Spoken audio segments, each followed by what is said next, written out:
If you clicked on this video because you have no idea who to draft in your fantasy hockey leagues this year, don't worry, guys. We have you covered. I'm going to go over the best pick ADP-wise in every single rounds 1 through 12 in this year's fantasy hockey season. I got everything covered, the best. I'll even give you an honorable mention for each of those 12 rounds in case the guy that is our primary focus has been selected. Tried to diversify a little bit in terms of positions, but it is strictly ADP based. So let's get right into the video.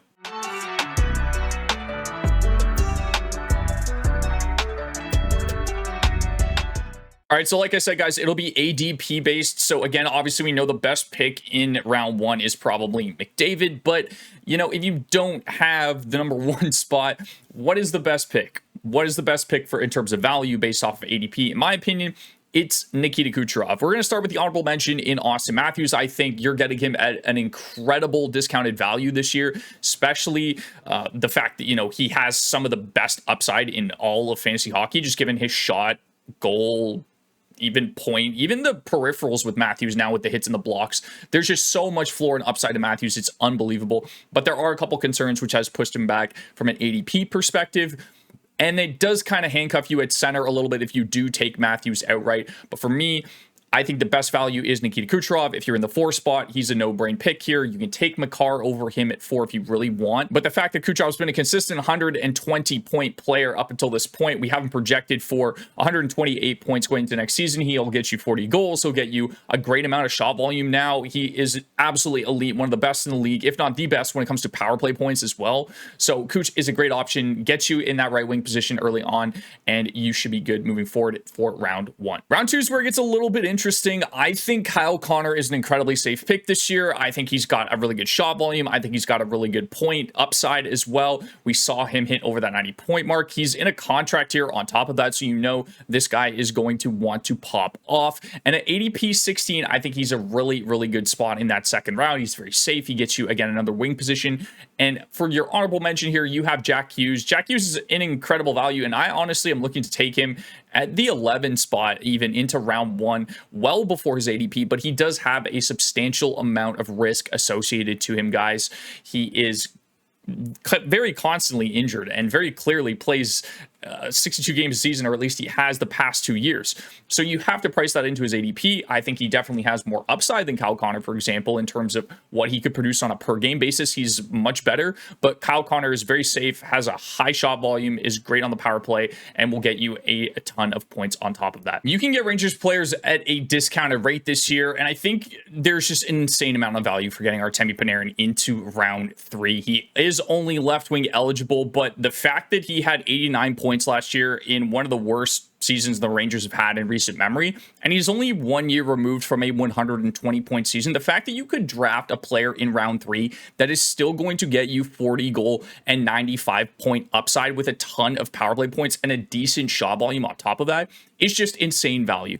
Your honorable mention here is Rasmus Dahlin. You guys know how much we love Dahlin. He is a perfect mix of peripherals and scoring upside, along with the fact that he's the true power play 1 defenseman in Buffalo. I do have my reservations about the Sabres roster this year, but it shouldn't impact Dahlin at all. He's always safe across the board when it comes to his point totals, when it comes to his peripherals. They fluctuate on a year-to-year basis, but Dahlin is a very, very good pick in round 3, especially if you've gone forward in your first 2 rounds. So highly consider Dahlin here as well. Moving on to round 4, again, ADP range 37 to 48. We've got Tage Thompson here at ADP at 38.9. He is dual eligible at center and right wing. We just talked about Rasmus Dahlin and my reservations with the Sabres, but the fact that Tage Thompson can just go and outright compete for the Rocket Richard trophy on any given year is just an insane amount of value, especially when it comes to fantasy hockey, where typically goals are weighted more than assists. If that is the case, Tage Thompson is an incredible pick here. He gets you an insane shot volume along with 40-plus goal upside. Maybe even the 45 or 50 range is possible for Tage last year. He led the league in even strength goals last year, so he's very safe for a goal scorer, and he just brings so much upside because of that shot and goal mix. He does get quite a bit of hits as well, normally around that 70-ish range. The blocks, not so much, and the power play is a little bit lacking, as we know in Buffalo, but Tage is an incredibly good pick here. Honorable mention is Clayton Keller of the Utah Mammoth. Keller could honestly be in the 95-point range going into next season. I don't think that's anything ridiculous to say out loud. His shooting percentage was slightly lower last year. Normally, he's around like 30 plus goals. He's got a decent shot volume on top of that in that 220 range. And then, like I said, he just playing with guys like Dylan Guenther as well as Logan Cooley, and now they've added JJ Peterka to the mix. They're getting better every single year. Utah has so many weapons, and Keller is truly an elite playmaker in the National Hockey League. I think he's got a ton of upside going into next year, and I think he's a really good pick in round 4 if you want a dual eligible winger. Round 5, I know some people are going to say, well, Brandon Hagel had 90 points last year. Why isn't he the best pick in round 5 here? I want to see it again from him. I'm not saying that he can't do it again. I just have my reservations, especially looking at a guy like Hagel. He's typically not like a talented or skilled guy that you would think has that much upside. He's such a good two-way player. He's going to play in that top 6 in Tampa Bay. I don't know if he's going to be on power play 1. It seems like they've added Oliver Bjorkstrand there because he's a right-handed shot. So it's possible that Hagel does also miss out on power play 1 going into next season again. So I still think he's a good value in this range, but he is an honorable mention. On to our main pick here, Adrian Kempe. He is so undervalued when it comes to fantasy hockey. He's got a 35 to 40 goal upside, a ton of shots on top of that, a good hit mix as well, like triple digit hits, very consistent across the board every single season. He is kind of capped at his total points. He's around like that 70 to 75 range, but for what you're getting out of a guy that gives you a really good shot volume, really good goal upside, and triple digit hits, Kempe is a phenomenal pick in round 5. Round 6 seems to be the prime location for defensemen if you're just looking at ADP. Now, I am anticipating Jake Sanderson and Thomas Harley to go well before their ADPs, but nonetheless, for the sake of this video, if you do play in I'll call it a more casual league, these guys are going to be readily available in round 6, and you're looking for your second defenseman or your third defenseman potentially off the board. Thomas Harley could absolutely pop off this year. He's going to be power play 1 in Dallas. We've currently seen that in training camp as things have started off. I think he's got much higher goal upside as well. He's been consistently in that 15 goal range for a defenseman, which is very good. He's got a great shot volume. I think we haven't quite seen the level that Thomas Harley could really play at, especially if he is going to be that power play 1 defenseman in Dallas. He's going to go to the absolute moon. And on top of all of that, he's got a great block mix as well. I do think that Jake Sanderson is a bit safer than Thomas Harley. It's very possible that him and Heiskanen could split time, or the coach just kind of goes back and forth between Harley and Heiskanen on that top power play unit, whereas Jake Sanderson doesn't have any competition for that power play 1 spot. He will be on that top unit moving forward at ADP 65. I think he's got 65-point upside, maybe even 70-point upside if Ottawa has a spike in their production overall going into next season. He's got a great shot volume. He'll get you double-digit goals. He's elite on the power play when it comes to defensemen. And those block and hit numbers you're seeing there are actually backwards. So he's got 155 blocks and a 46 hit. So incredibly good in the block department as well. He is an amazing pick in this range and should go well before his ADP. Speaking of guys that shouldn't go in their ADP range, we have Lucas Raymond into round 7, ADP 83, which does get him in that round 7 range. I think Lucas Raymond has legit 85 to 90 point upside this season. We've seen a steady increase in not only time on ice, but total shot attempts as well as shots on goal for Raymond. So that 171 stat that you're seeing there is pretty conservative. He had 192 shots last year. Raymond could very well be a league winner for you if you're able to get him in round 7. Again, I'm anticipating he goes a little bit before that, but he will get you probably around 30 goals and 85 points. I think like I said, he does have that 90 point upside, and he's very good on the power play. Detroit had one of the better ones in last year's season. So there's a ton of upside for Lucas Raymond going into next year. And I think he's an absolute slam dunk in round 7. Mikhail Sergachev, on the other hand, is another very safe pick defenseman, very similar to a Sanderson and a Harley. There's no competition for anybody to take power play 1 away from him. He had a great season last year where he had over 50 points and double-digit goals. He has a great shot and block mix, very similar to Jake Sanderson. I just don't quite think that he has the upside. I think he could be very comparable to Sanderson, especially with some of the weapons in Utah. Like, I honestly think that team could be more offensive than, say, Ottawa is, but I think in terms of talent and skill, Sanderson just edges him out. But in round 7, Sergachev is an absolute fantastic pick. Up next for round 8 are honorable mention is Matej Michkov of the Philadelphia Flyers. I think he's going to absolutely pop off this year. We saw in the second half of the season that he was close to a point per game. You don't have to worry about John Tortorella hindering his ice time or his opportunity going into next season. He's just as talented as a Bedard or Celebrini. It's also got a good shot volume as well at a 9 shots per 60, which is great stuff out of Michkov. Should land him over 200 shots going into next year. And I honestly think he could be in that 75 to 80 point range if everything goes right for Michkov next season. But moving on to our main target here, Timo Meier gives you a little bit of flexibility. You've seen a lot of right wingers up until this point. Timo Meier, dual eligible. He's getting power play one time in New Jersey now, finally moving forward. I think he's got 35 plus goal upside. And then very similar to guys like Kempe, he's got a great shot volume and hit mix. It's absolutely absurd. Like Timo Meier had some seasons back in San Jose where he was clocking over 300 shots. And we've seen that come down a little bit from his time in New Jersey. I do think he still has that in him. His shot attempts have gone down quite drastically, but I do think given more opportunity and playing in the top 6 alongside a guy like Jack Hughes, there is a ton of upside for Meier going into next season. He's also an incredibly good floor pick, just given his goal, his shot, and his hit mix. At round 9, we have our first goaltender based off their ADP. UC Saros is ADP 100 and is a great pick here in round 9.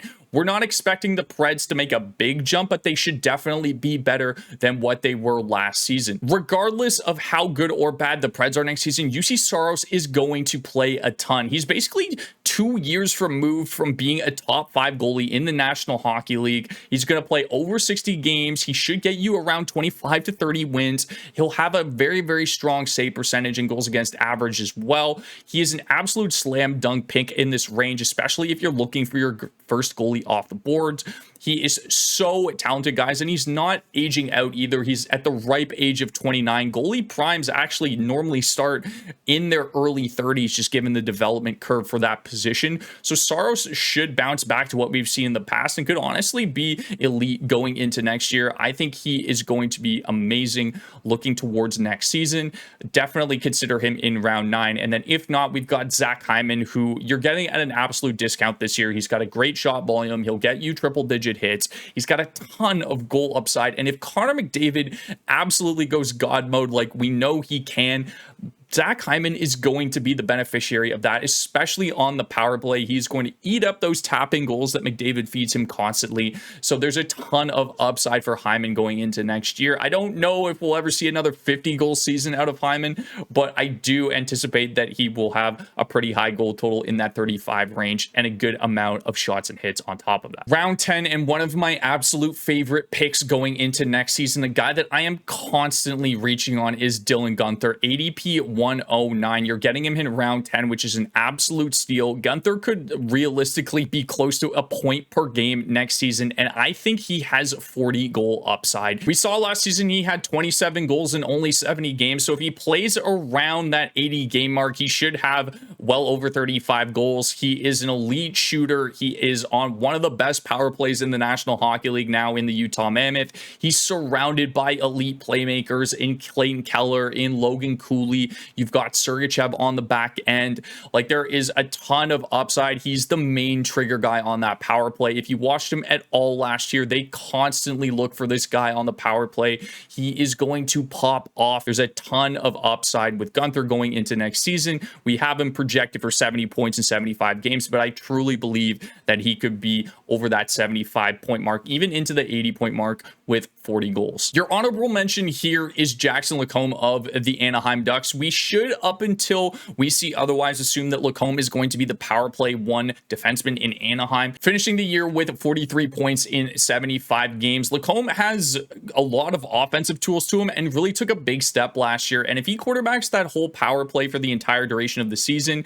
I believe he's going to be in around that 50 point mark. He has the upside to do it. And the best part about Lacombe is he's got some block volume to him as well. Hopefully the shot volume comes up, but he should see over 22 minutes average time on ice going into next season. He's a great option as your D3 or your D4. There's so much good value for forward in the later rounds, guys. Round 11, the fact that you could get a 30 goal scorer in Carter Verhaeghe with 250 shots is just an insane amount of upside. Matthew Tkachuk won't be on the lineup until around January. It could bleed into that like Olympics date. I think he'll be back for that, and then he'll come back onto Florida following the Olympics. But Verhaeghe's going to be the beneficiary of an increase in time on ice because of this. He's going to play a major top 6 role in Florida. I think he's got a ton of upside. You're getting him at a discount this year off of a season where he didn't score 30 goals, so his value kind of dropped a little bit, but I think he's got a ton of upside just going into next season and should be going well before round 11, in my opinion. And then Pavel Dorofeyev could honestly score 40 goals.